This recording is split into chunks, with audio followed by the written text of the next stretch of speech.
Welcome to Legal 123s with ByrdAdatto. Legal issues simplified through real client stories and real-world experiences.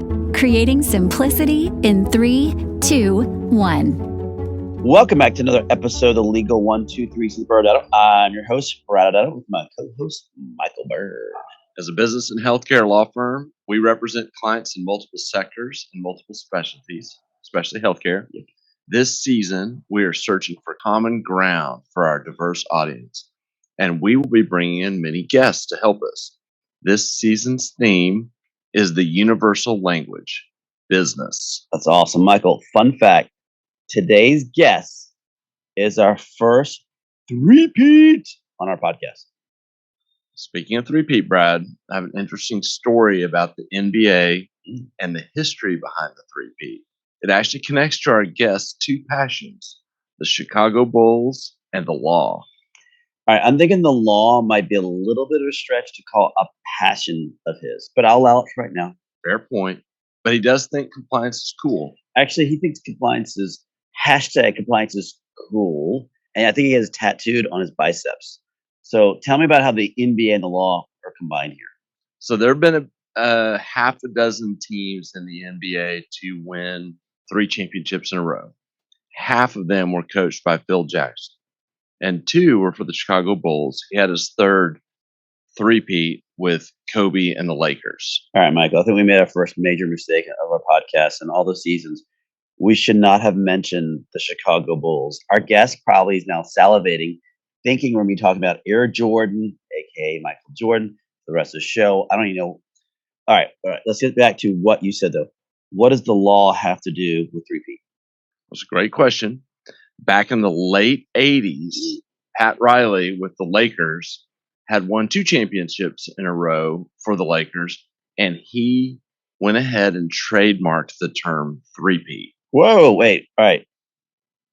Three-Peat. First off, I can't imagine trademarking Three-Peat. That's kind of a funny one. Second, talk about confidence in his team. They just won 2, and he's already trademarked the third before he even won the championship. And for our young audience who probably doesn't know who the hell Pat Riley is, he was a very dominant coach before Phil Jackson arrived. And back then, Pat was running the Lakers, known as the Showtime era. Yeah, they had Magic Johnson, Kareem Abdul-Jabbar. They were the team of the 80s. Them and the Celtics duked it out. Yep. The Lakers actually lost the next season when trying for their three-peat. So the trademark by Pat Riley didn't actually end up making a bunch of news. However, a few short years later, the Bulls had a three-peat. All right. So how does that work with Pat Riley owning the trademark?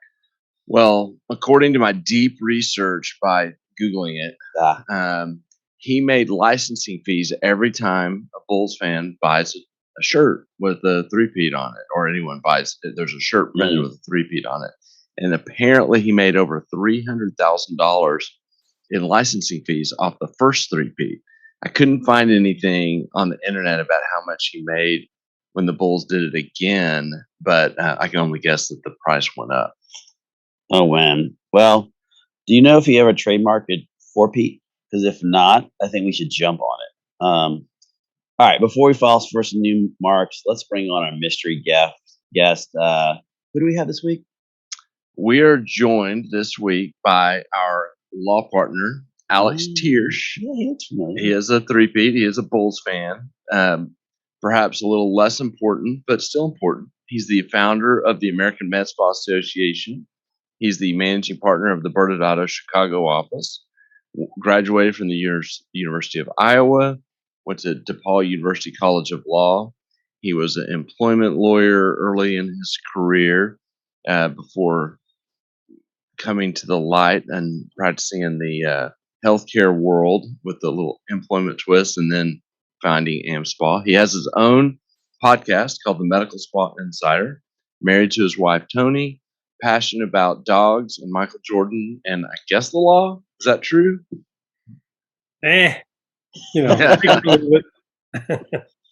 Well, Alex, welcome.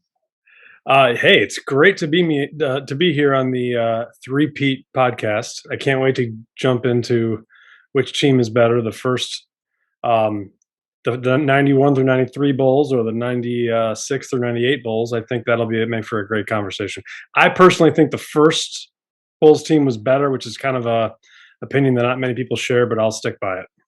Ooh, fair enough. And I guess technically, if we were to make up a shirt to celebrate this three-peat of you being the third time on our podcast, we would have to pay licensing fees to Pat Riley. It's totally worth it. It's totally worth it. Yes, we'd make a lot off.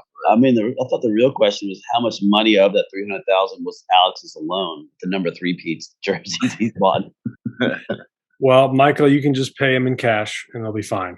Yeah.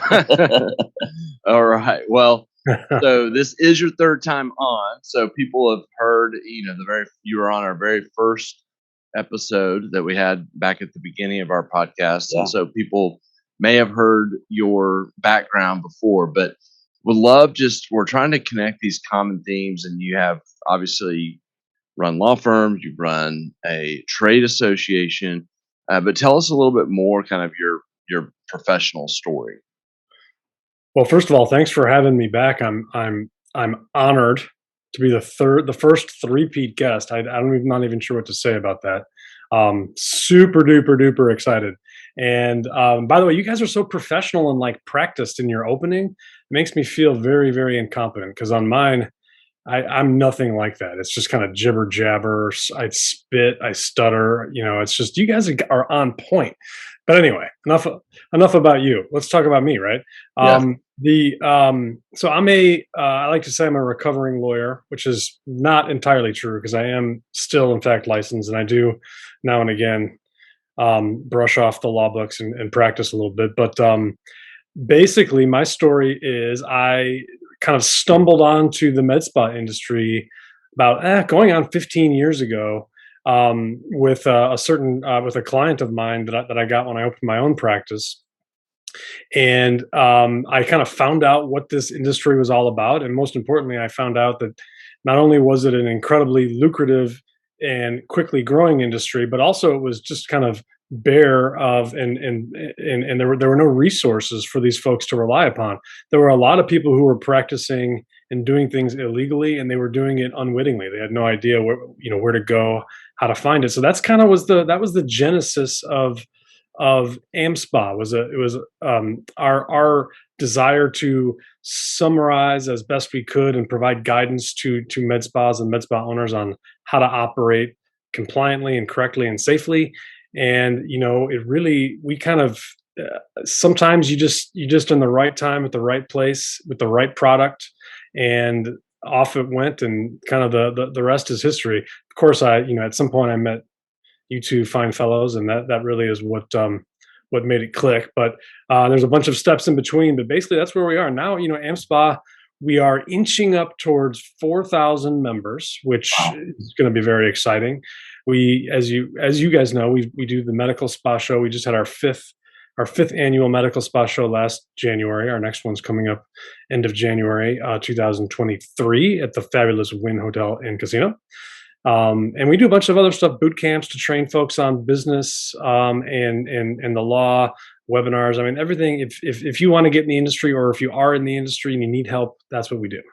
And fun fact what was the original name of your trade association? Was it the Illinois? Oh yes. Well, yeah, I skipped that step because that was so long ago. But originally, I had the Illinois Med Spa Association, which was a fabulously successful, long-running, multi-billion-dollar association that basically failed after 18 months or so. But what was good about it was that was what kind of plugged me into the nationwide need for this association. And everything is trial and error, and in that instance, by creating the Illinois Association and doing some events and looking at the compliance tools and starting to advertise it, what we discovered very, very quickly was that there were folks from all over the country who needed the same kind of help. And dang, a light bulb went off, and I was like, oh, maybe we could do this in other states too. And that's what happened.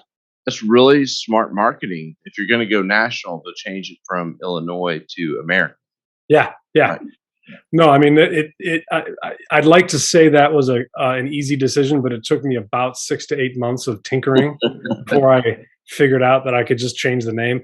I did like the way AmSpa rolled off the tongue, Yeah. but at the same time, in some ways, at first, at least, that was a bit of a challenge because everyone thought we were just a spa association, and so I had to. That's why I would keep writing out the American Medical Spa Association. But solid point, Michael. Solid point. Good job, Michael. Yeah.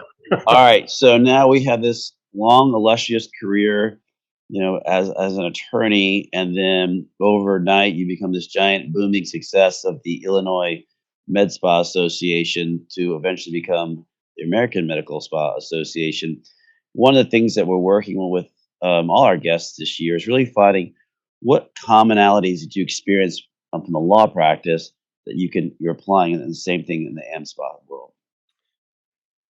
Yeah. Well, a quick caveat. Not the first law practice I had. I don't think I really ran it all that well. So, so that's one thing. And thankfully, I have you two to kind of take most of the burden, because I'm not sure I would be that great at running a law practice. But I do think, in the end, I was thinking about this before we got on.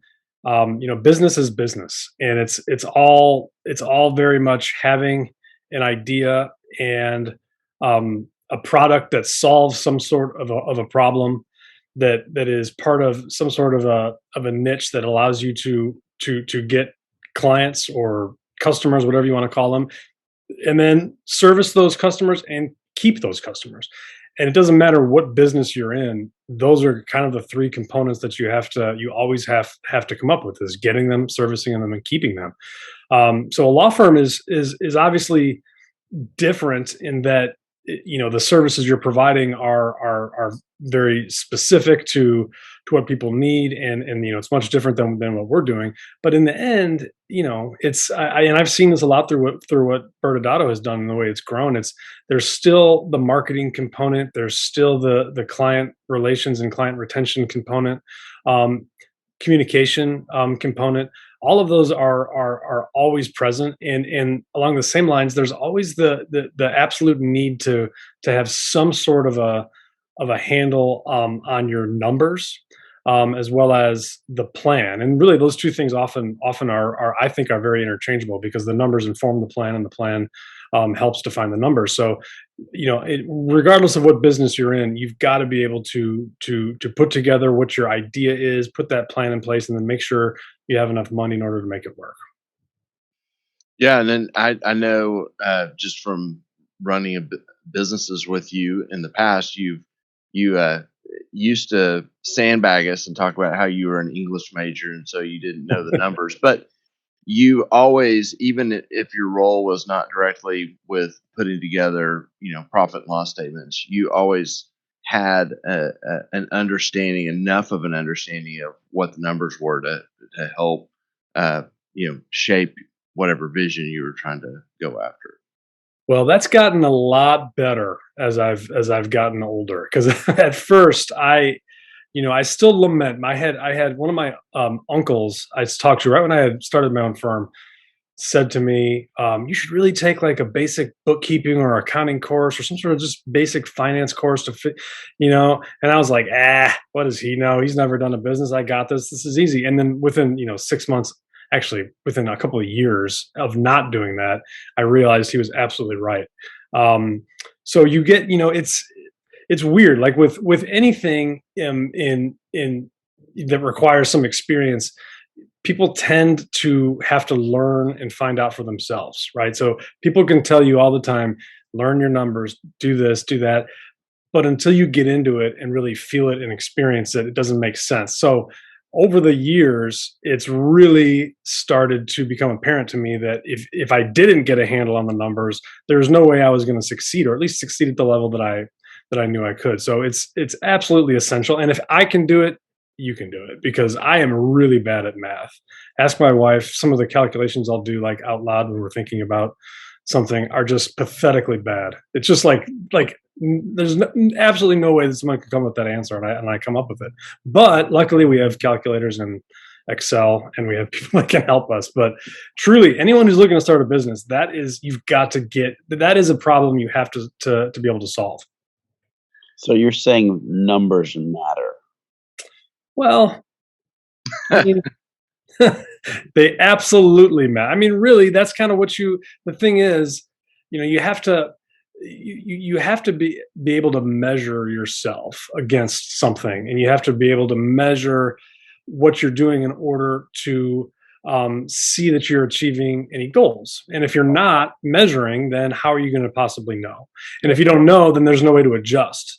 So it's not, some people get this intuitively. I think honestly, there's really, I've always found this. Maybe you guys think this is can agree or disagree, but really, you've got two types of people. You've got the people who are kind of like me, maybe aren't quite as good at numbers and are good at kind of the idea generation and maybe some of the client gathering and things like that. Then you've got the folks who maybe are trained and then they're an MBA, they're really good at numbers, but they kind of sometimes lack the whatever that is to be able to make the idea become an actual business.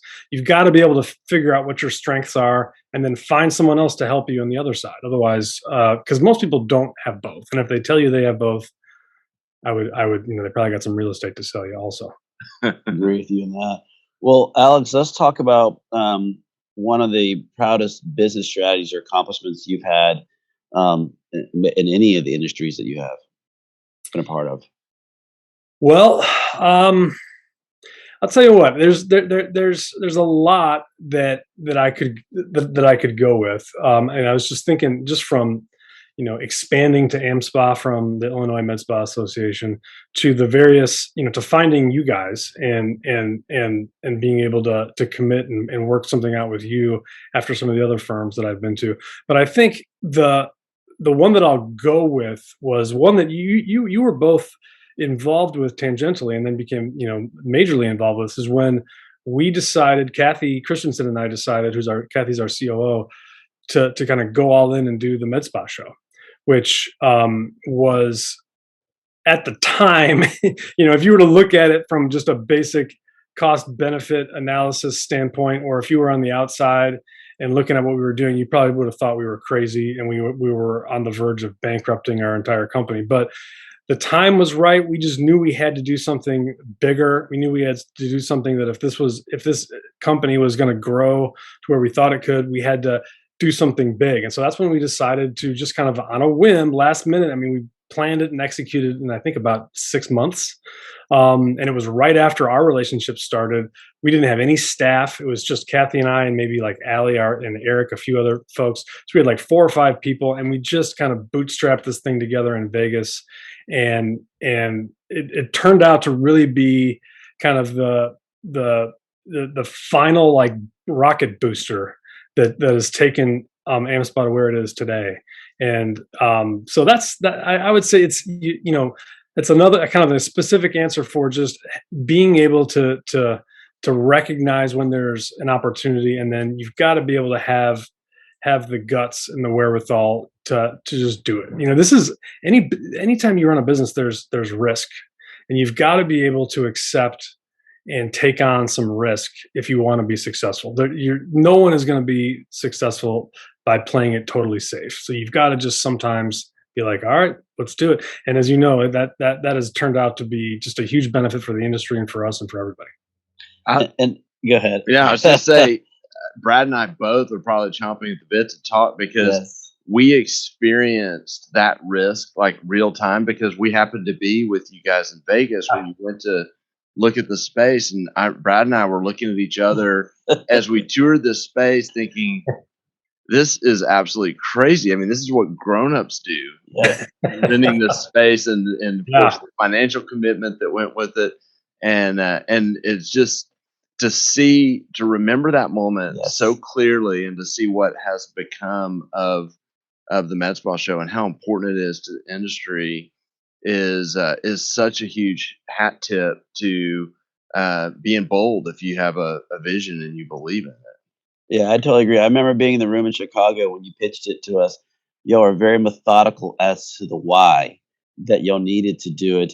And the funny thing is, for our audience to understand, like up to that point, our biggest AmSpa event ever was 50 people, I think, or something Yeah, like that. at the In, most. at the most in Dallas, Texas, and you needed 200 people to show up to even break even or something like that. If I have that No, right. it was more than that. Yeah. No, we had up to that point, we'd been doing boot camps, and normally we're talking 30 to 35 people, and we needed one room.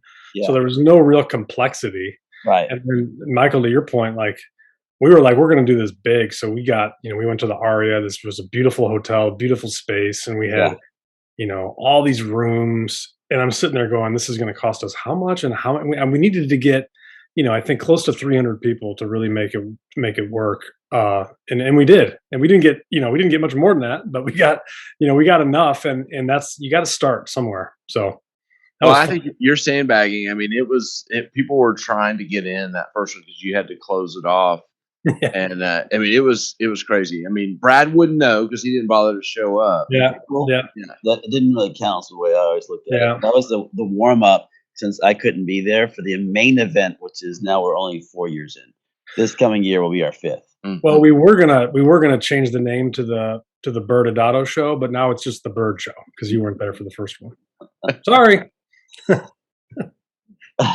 Well, yeah, I mean, I guess, looking at the whole history of the time we spent together with Alex, it has been amazing to watch you with your legal career, and it's obviously, as you said, still it's operational in that sense, with our Chicago office, but to be able to see with the accelerant, as you said, that you were able to put on to the American Medical Spa Association, to see, to wander down the halls of the Aria, and then now to the Win. When you're walking next to Alex, it's like walking next to a rock star. It's kind of fun to see Tell me more, Brad. Tell me the more. people flock to the Mr. Alex. And the most amazing part of all of that is when I was telling everyone, don't worry, he'll be a three-peat.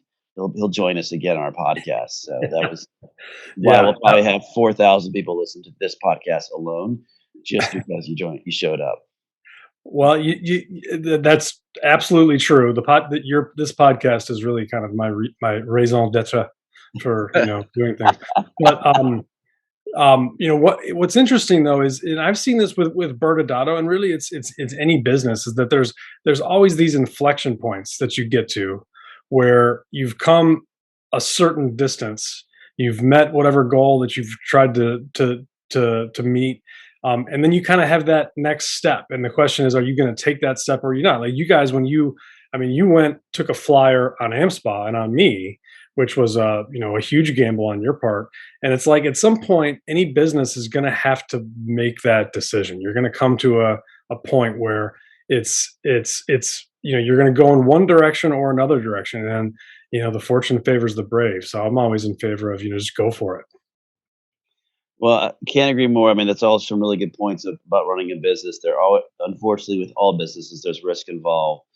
And as you said, and sometimes you really have to take a big leap. And so you've proven that. Yeah. And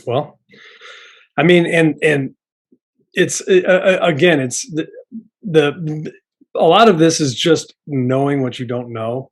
And in some sense, the businesses that I see that have failed, or the people that we've worked with who maybe haven't met it, oftentimes you can point to a point where they just kind of got out over their skis, or they thought they knew more than they did, and they didn't get the help in that they needed at the time, or they thought they could do everything themselves. And it's at some point you've got to just understand that you can't do it, and there's things that you need help on. For instance, for the longest time, I was Renee Coover, who was part of the original Illinois Med Spa Association and AmSpa.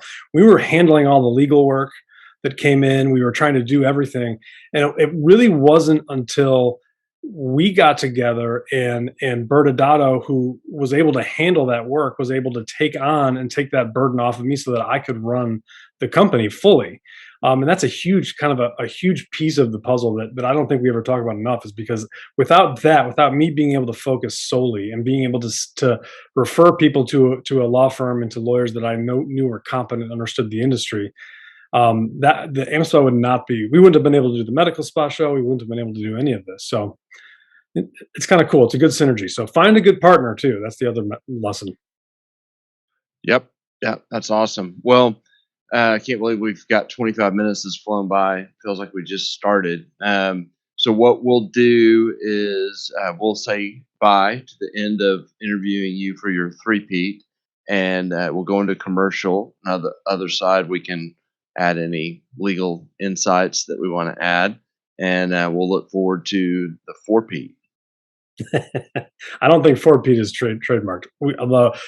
Hashtag items rights reserved. Thanks, guys. I appreciate it. Great All job. right. Thank you. Wow. Many business owners use legal counsel as a last resort rather than as a proactive tool that can further their success. Why? For most, it's the fear of unknown legal costs. ByrdAdatto's Access Plus program makes it possible for you to get the ongoing legal assistance you need for one predictable monthly fee. That gives you unlimited phone and email access to the legal team, so you can receive feedback on legal concerns as they arise. Access Plus, a smarter, simpler way to access legal services. Find out more. Visit ByrdAdatto.com today. Welcome back to Legal 123s with ByrdAdatto. I'm your host, ByrdAdatto, with my co-host, Michael Byrd. Now, Michael, this season, we are searching for common ground. Our theme is Three-Peat. Now, I mean, the universal language of business. And we had our good friend, our law partner, the founder of American Medical Spa Association, Alex Thiersch, on, who, again, was the first and only so far Three-Peat. So it was great having Alex on, catching up. It was really good to hear how much he likes me more than you. That was probably my favorite part of the episode. Just go back and listen, you'll hear it. But he had so many interesting things that he was talking about. And I think one of the things that we both kind of took away with when you're growing, you start off with one idea. This is who we are. This is where we want to go. And it shifts. All of a sudden, you're changing your name. You're changing everything surrounding it. What things did you put in place to protect either that initial name or the name that he scaled to, American Medical Spa Association? What are the things that our clientele, our audience think about when it comes to these types of marks? Yeah, and you hear the word trademark, and so people, think, well, what is that? I mean, I want some of that. If I go out and trademark Three-Peat, which, by the way, sounds like Alex just did. Yeah, I heard that too. Then I'm going to make a windfall on licensing fees, and it's obviously that's kind of your lottery ticket type example. Yeah. With the Pat Riley story, but understanding what a trademark is probably the place to start, which is it's a law. There's state laws, and then there's a federal law that's the most commonly referenced, governed by the United States Patent and Trademark Office, that gives some higher level of protection to people that own superior rights to a name or a brand, and so their word, a mark.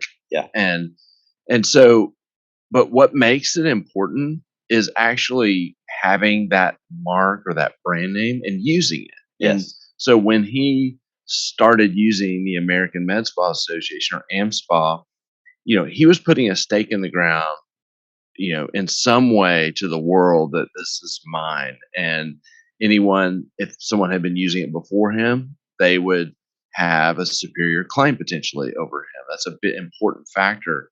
But what the trademark process does is it helps you tell the world that I shout out to the world, spread the word that you've put this stake in the ground, so to speak, with whatever your name is, and the body of law around it gives you some heightened protections. But it becomes so important, going back to your question, Brad, when you start developing the strategy and you start developing the name, I mean, you want to start, using it, putting it out into the marketplace. Same when you change your name, you're kind of starting over. I mean, Illinois Med Spa Association doesn't really do anything for AmSpa now. And so he had to start over at that point in time. And that's the same for any businesses. They're looking at, their trade name, their brand, or a certain product. Yeah, and the steps you go through, there's a whole process that you go through. And as you said, there are state ones, which is great because that only protects you within your own state. So if you are planning to do commerce outside your state, you should definitely look in going to United States Patent and Trademark Office and going through that process of protecting that mark.